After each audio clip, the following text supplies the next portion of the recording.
Without further ado, I want to welcome the Darger family. I see Joe finally decided to show up. His wives have been here all day. But Joe showed up. Nice haircut, by the way. So these guys I'm a real big fan of theirs. They came onto my radio show. I met them, I don't know, I guess it's probably 2 months ago or something. The Darger family, now they have a book, so I'm hoping, have you guys did people buy books? I'm hoping? Okay, good. Buy some more if you haven't. These guys are very interesting. When I lived in California, we moved here in 2008, the end of 2008. From the beginning, we were watching this show called Big Love. And it was so fascinating when we lived out in Orange County. We were watching, we were like, oh, this show is just so awesome. It's so well written. Well, come to realize it's a total ripoff of these guys' lives. I feel I feel kind of creepy because I didn't know it was voyeuristic. But as Joe talked about on the radio show, and we're going to welcome them all up here to talk about their lives, talk about marriage freedom, talk about all the implications. And they're brave. They've got guts. I mean, technically, who is it? The sister wives family. They got ran out of Utah, and you guys are here, totally open with who you are, and that's all that I think libertarianism is about. Is just the freedom to be who you are. You're not hurting anybody. It's only positive. So, without further ado, I want to welcome you guys to come up here. Do they have a multimedia thing or? The bulb. Oh, okay. Sorry, guys. Our bulb overheated, so. You're going to have to wing it, but come on up here. Let's welcome the Darger family, guys.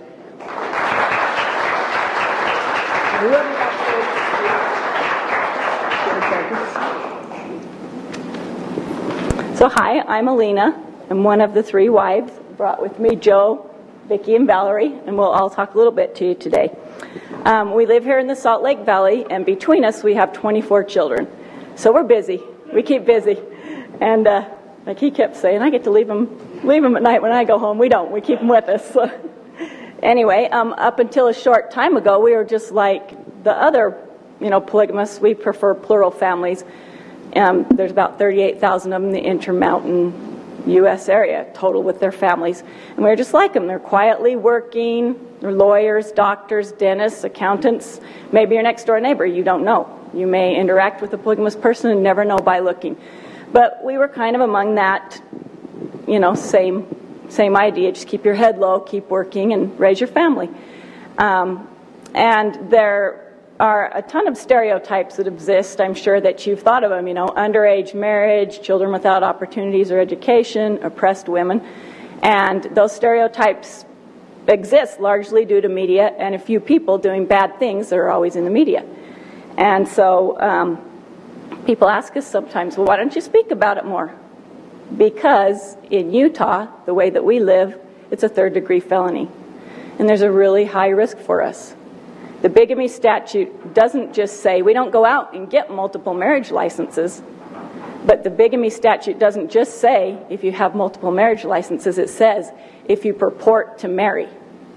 So as the governor said, the very fact that Joe calls me a wife, and he calls Vicki a wife and Valerie a wife, and he's committed to the family, and we raise the children, criminalizes us. And when families are criminalized, like plural families, they're afraid to speak out. They don't want to risk their families. They don't want to risk their livelihood or their job. And so the stereotypes continue to grow and flourish. Well, about 11 years ago, that changed for us, and we decided to start speaking up about our family and our lives and who we were. I had an infant daughter, 5 months old, and her name was Kira, and she died.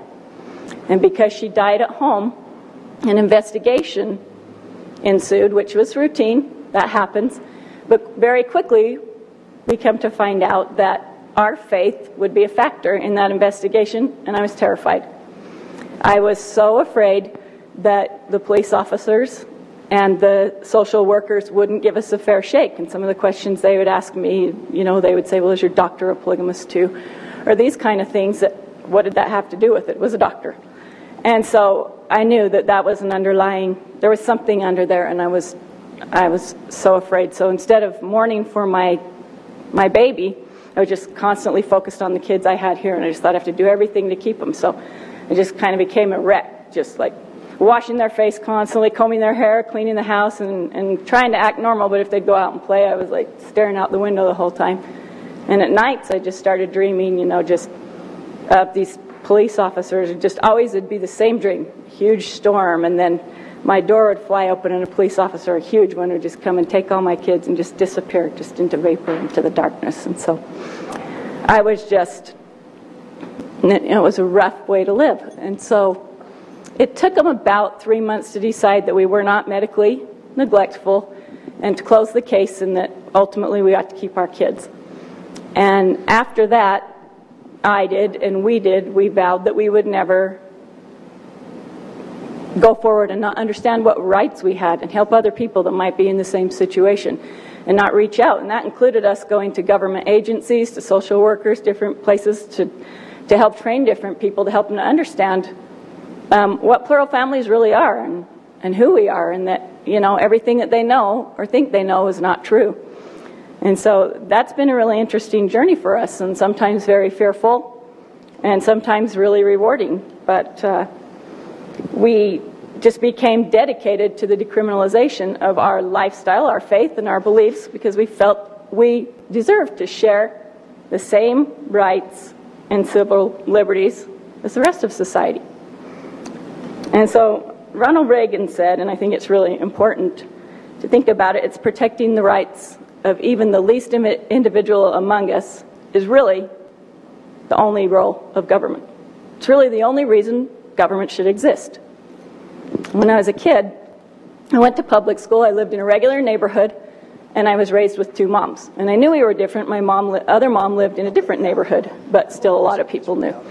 And I always knew we were different, and I wasn't always sure why. I didn't understand why we needed to be different, but I knew we were. And the teacher would sometimes talk about officer-friendly. And for me at school, officer-friendly was not Mr. Friendly. Officer-friendly was someone that would come to my house, arrest my dad, and split our family up. And that was a big deal. That created a lot of fear for me. And this is one reason why we talk about it, because really there's a lot of fear in our communities and in the families that I know. And it became really real to me in the way I acted in my life. I was 14 years old, walking home from school with a girlfriend, and a man pulled up to the side of us in his car and started yelling to us to come over to the car. And we didn't walk over there, but we looked over and we could see he had his pants down.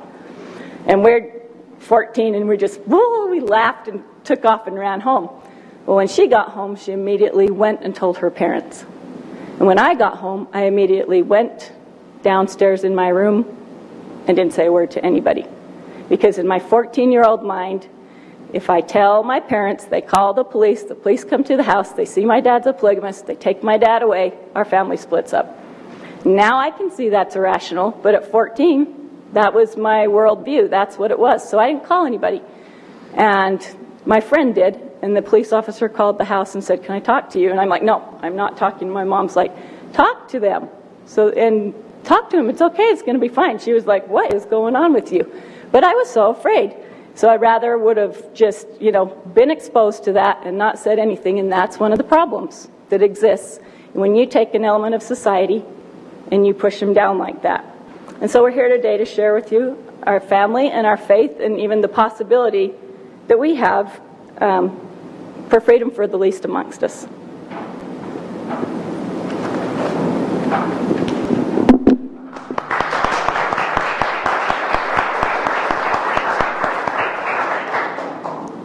Hi, it's great to see everyone here. For us, really, this is what it's about, is our family. And obviously, closer, down? Okay. Obviously our kids are a big deal to us. People think 24 kids, that's a lot of little ones running around. It's not. We have some adult children and some, they're all different ages. It's not a bunch of 3-year-olds terrorizing us. So, but what we do is we try to raise them with our family values of unconditional love and respect for one another. We put them first. Like she said, we were all raised in typical suburban neighborhoods, went to public schools, hung around with the neighborhood kids. We knew our parents loved us. We knew that there were many other types of families in our neighborhood. There were the church-going Mormon families. There were the Christian families. There was the black family that moved in down the street. There was the single mom that happened to be living with her mom, and they were not religious. And we knew the moms that yelled a lot, and we knew there were just a lot of different types of families there. And we blended in quite well, I think, and played with all the kids.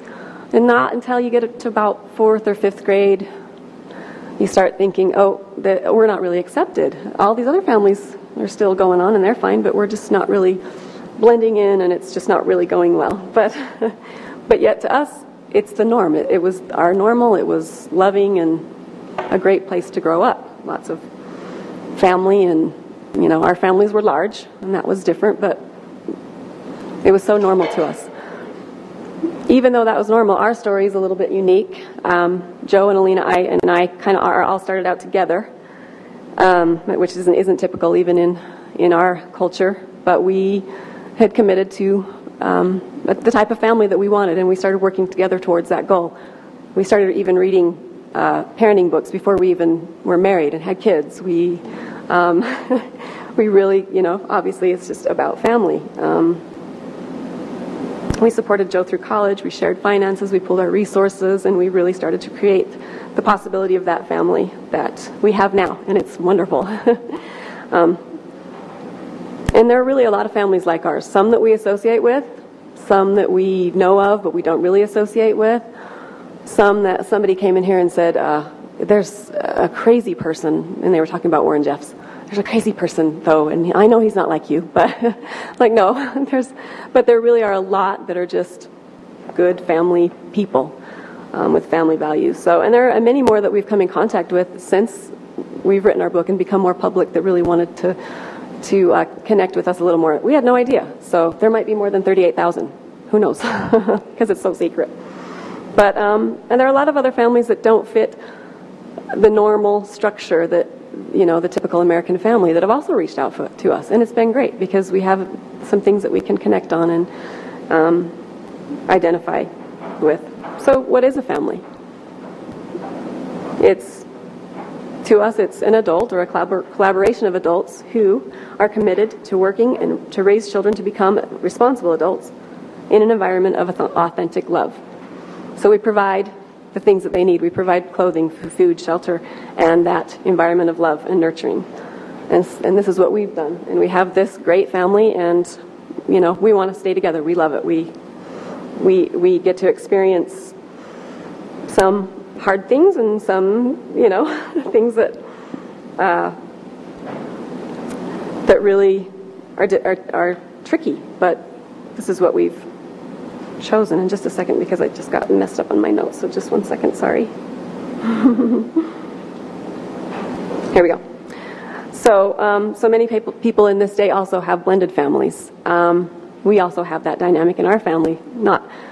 The dynamics sometimes work just because of the nature of our family, but also because Valerie here had a previous family. She was married with 5 children, and then before she joined our family. She had some rough circumstances in her life, and I could see that, and I really felt like I wanted her to share in the same love and blessings that I had in my life. And it made sense just because this is how we believe, and it wasn't so weird like, some people it would be weird to some people. Oh, my sister married my husband? No. But I really wanted her, to be part of that. And of course, it was actually Alina and I that approached Joe about the possibility of that first, You think about it, and some people I think the man gets a bad rap sometimes in this lifestyle because he really already had a huge responsibility. We had 11 members in our family. And for him to take on, not let alone a wife, but with 5 kids and expand our family to 17 people, that's a big commitment. That's not something that you take lightly and go, oh, well, I'm going to get these benefits. A guy doesn't do that. There's cheaper and easier ways to get, taken care of that way. It's like with less commitment, it's just not what it's about. So a big family, and we had to really adjust. We are now, sharing in the joys and sorrows and the triumphs and tribulations that you have with any family, but sometimes bigger in a big family. So is there such thing as too much love? No, I don't think so. And we're creating possibilities of even more. We're leaving a legacy of love for our children. And hopefully a legacy of freedom, and for them to be able to choose, and they know they get to choose, their path and their lifestyle. And some have already chosen differently than us. They're still part of our family, and we still, accept them. So a lot of people wonder not only why, but how we manage such a large family. Like I said before, we do pool our resources, and it really is sort of like an economic co-op. We really have to work together a lot. We've learned a lot of tricks to help us, just financially. We do buy in bulk. We buy a lot of secondhand. We do hand-me-downs. We do, used cars, you name it. We figured out how to do those things and make it work. And so when we've been very blessed, so we're pretty comfortable. But then we also have to manage, a house, and how do you manage that many children and all the schedules and working and things like this. And so we kind of sat down and talked, and we discussed, okay, here, what are the responsibilities and how can we divide those out? So for me, it's great. I don't have to cook every night. I like to cook, but it's not always fun to cook for, kids' meals. So if I want to cook, I can, but I don't. I do 2 nights a week, and I think that's great. That works for me. I don't have to do, all the laundry all the time, but when I do, there's a big batch, and I'm fine. And it's just, there's different ways that people choose to structure their families, and this is all part of ours. And so then we divide the responsibilities as far as like I will make sure that the bills get sent off and paid, and Alina will be in charge of making sure the groceries are bought and brought home and different things like that. So it actually works really well for us. We don't have to do daycare. We have a mom at home all the time, and the kids, for the most part, get along pretty well, and they call each other siblings. They're proud of it. And especially since we've written the book and come out public, it's been good for a lot of them to feel like they can be proud of it and not have to, not talk about it or kind of put their head down if it's ever brought up, and they can be open about it with their friends and not worry if they have to, want to invite one of their friends over and are they going to know, because really, some of them have brought friends over and they had no idea. I'm like, you didn't warn them first? That's kind of awkward. And so, in fact, one of them came one time, and Joe happened to be giving Alina a smooch. And the girl looked at it and she goes, "Isn't that your mom?" And my daughter's like, "Yeah." Or I don't know who she said, but she's like, "Yeah." And, well, why is he kissing her? It was pretty much a shock to her, but so we've had some pretty interesting experiences. It's fun. So in each child has chores that they're responsible to do. We don't provide, cell phones and iPods and video games for our kids, but they do buy those things. If they want to, they find a way to get them, and I think it's great. It's up to them. It shows what their grit, and if they, we'll provide the sports things and the bikes if we can and things like that. But there's just a lot of things that are just expected that their friends get that we just don't necessarily give them. So. In closing, my hat is off to people that, especially single parents and other people who want to raise their families, how they choose to structure them. For me, I would rather share a husband and have the support structure that I have and, let other people do it how they want to. And it's not a decision that I made lightly, and I'm definitely deeply committed, but I've often thought that even if it wasn't for my faith, I might choose this lifestyle because of the great that it's been in my life. So it doesn't mean that there aren't challenges. We don't hide from that. Yes, we get jealous. That's a big question. We get asked a lot. It's true. It happens. Sometimes we feel outnumbered by the kids. It's overwhelmed. I think that's parenting in general. I look at other moms that have 2 or 3 kids. They feel overwhelmed. I sometimes look at them like, hey, I got it pretty good compared to them. So again, I just think that we're pretty typical.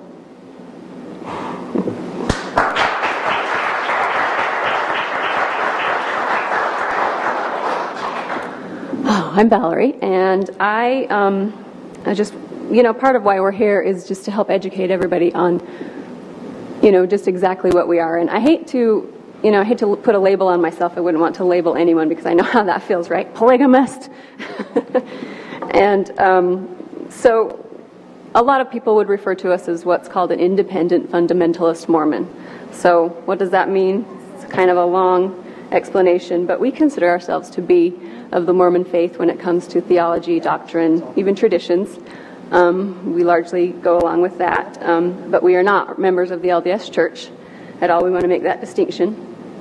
But we do consider ourselves to be Orthodox Mormons, meaning that we believe in those original tenets that were first started with the Mormon Church. And sometimes we get referred to as the FLDS, which we really don't appreciate. Obviously his leader is Warren Jeffs, and he's behind bars for doing things that we neither agree with or condone and actually abhor. We don't agree with that at all. So being independent means that we don't follow any leader. We don't belong to any group at all. Our family is just our family, and that's who we practice our religion with. And so that is the highest percentage of the 38,000 that she talked about. That is the highest percentage of people that live this lifestyle. Is they're independent. They don't belong to groups. They're just trying to live by their conscience and their beliefs. So, and just like she said, we're in rural communities or suburban neighborhoods, and sometimes you may not even know that they are one. So, so all of us grew up in fundamentalist families, and so we have actually, we have stories passed down from our parents and grandparents, and Vicki and I, we have it on both sides. So part of why this fear is instilled in us that Alina talked about is because of some of these stories. My dad's dad, so my grandfather, spent almost 7 years, 2 different prison terms behind bars in Utah State Penitentiary for his belief and practice of plural marriage. And he did that because he refused to renounce his faith or give up his plural families. And you can imagine, he had many children, and they had to go 7 years of their young lives without him. And because unlawful cohabitation is a third-degree felony in Utah, there's a special stipulation that only the legal wife was able to visit him in prison, and her children. So, in order to just be able to see him, they would, the family would, I think through the legal wife, she would go and say, okay, so-and-so and her children are going to drive by, back when you could just drive right by the prison, but they're going to drive by, and you be outside, if you can, be at 3 o'clock or something, and they got to wave to him. That's where they got to see of their dad for all that time. So, and those were some fearful stories, which caused then my dad and all his siblings to, okay, we're just going to keep our heads down, and hopefully nobody will notice us, and nobody will, see what we are, and just keep your head low. Keep a low profile. And on my mom's side, she actually was born in Short Creek, Arizona, and which is, the people that live there originally went there to sort of get off in a place where they felt like they could live their religion peacefully. Well, the state of Arizona didn't think so. So the Attorney General staged a raid there in 1953, and they came in the middle of the night, these car lights coming into this community, and it's out in the sticks. There's dirt roads for miles, and these bunch of car lights are coming down the road, and they the people of the community pretty well figured what was going on. Well, actually, my mom didn't even live there at that time. Her mom had moved her and her children to Salt Lake because she didn't want to live there anymore, but she came back for a visit, having family there. So she happened to be visiting at the time of the raid. She's not going to go, oh, we don't really live here, and they're going to believe her, right?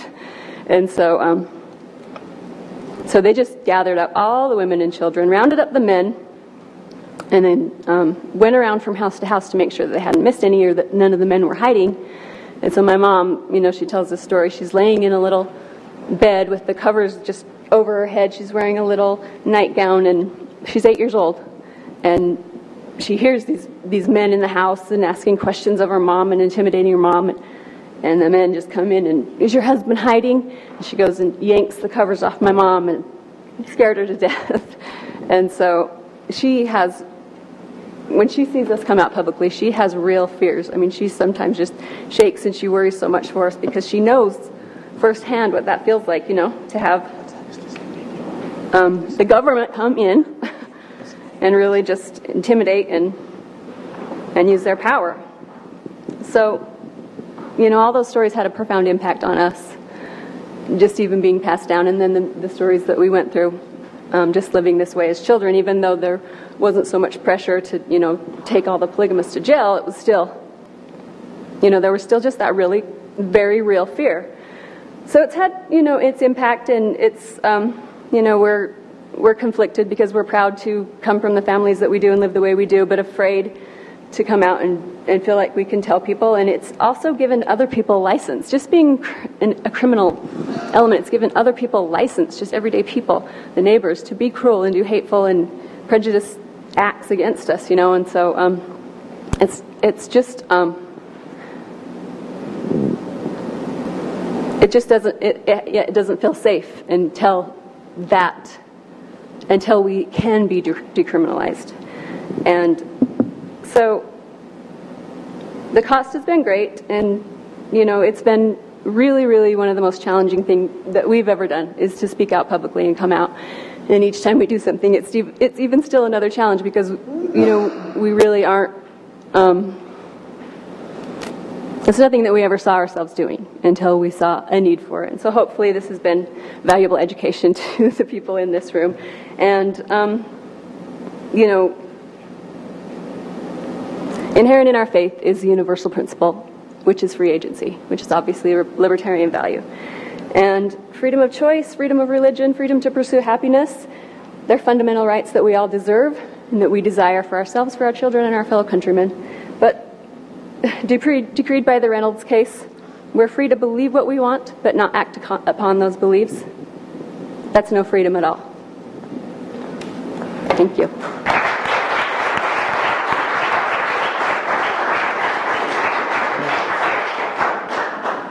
People talk about their better half. I'm humbled. I married up and up and up. One of the things I like about polygamy in the political context is that it doesn't really fit very well into a box. It strips away this idea of left and right and we're wrong and you're not. We're right, you're wrong. That's typically associated with political labels and political issues. And I think if you look for the issues that no one wants to claim or the constituents that no one really cares about, then you know where you're standing on principle. And it's interesting, just a confession, I've spent most of the day over where there's 4,000 delegates at the Republican Convention as I listen to people talk about these principles they stand upon. And when I actually start asking them why, and if you just ask somebody why do you believe that, you really can kind of find out where they're at. On the left, you hear this talk about personal choice, but when polygamy gets brought up, they're very quick to condemn us based on their religious stereotypes. And they seem to think it's impossible that women could choose this way. And then with many of my friends on the right, they talk about family values, they talk about limited government, they talk about religious freedom, and yet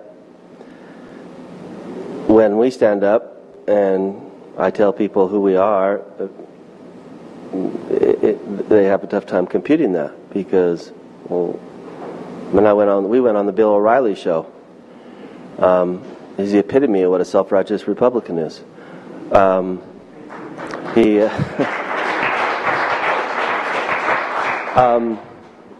Once I talked to his producer, we were all four had flown out. We're going to come on the show. I talked to his producer while we were in New York, and I said, "Yeah, what's more Republican than this? We're about family values, government, less government, and religious freedom."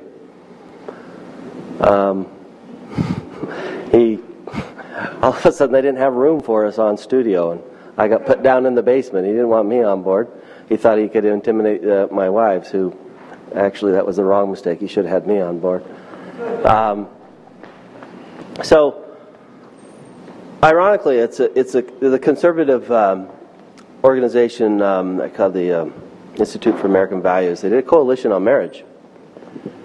They said, we're going to define what marriage is. And they said it had 6 components. It had a personal bond.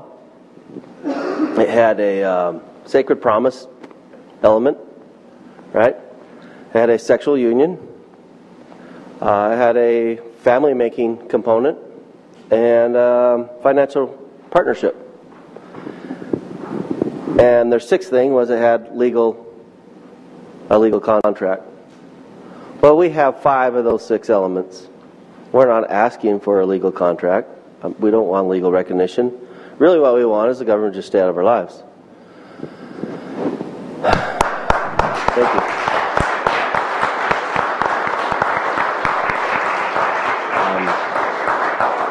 I'm not sure why that's so threatening to people, but I think there's people that think this country needs a marriage amendment.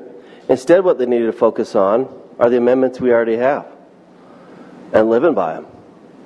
You know, amendments like freedom of religion and freedom of speech. I mean, that's the ironic. You heard it in both of my wives, and we were conjoined. I just barely made it here, so I really had no idea what they're going to talk about. But I mean, we had some general ideas who was going to cover topics, but this idea of freedom of speech is really important if you realize what the element is.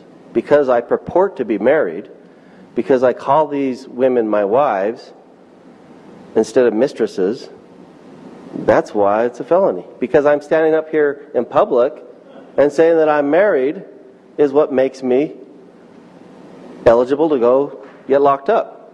Despite the fact that I'm looking at Brigham Young right here in our state senate.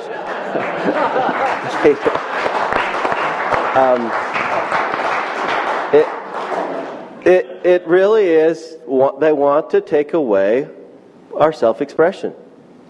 And so this country somehow, we talk about change, and we elected hope and change, right? And we're supposed to be happy that somehow in half the time we've doubled the deficit. And really the problem is, in the language of change is a language of persistence. When we talk about change, we may put a different color, red or blue, or a different name or a different shape, but we keep persisting. We want different, we want more, we want, you know, and the language of change is to persist. The language of creation is to declare. And this country knows that more than anything. We declared ourselves independent. And in that moment of declaration, we were born because we were willing to put our signatures to that and our lives to it. We were a country. We celebrate July 4th on the Declaration of Independence. We declared it. We didn't try to change. If we go back to who we are and what the principles are, and we declare ourselves, we're in the language of creation. And that's a thought I'd leave with you.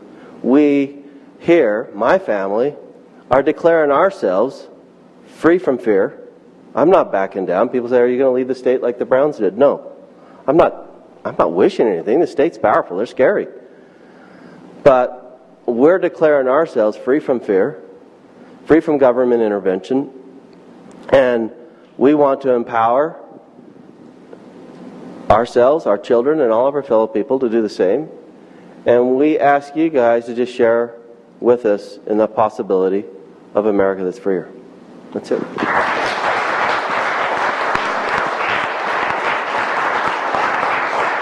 Thank you, man.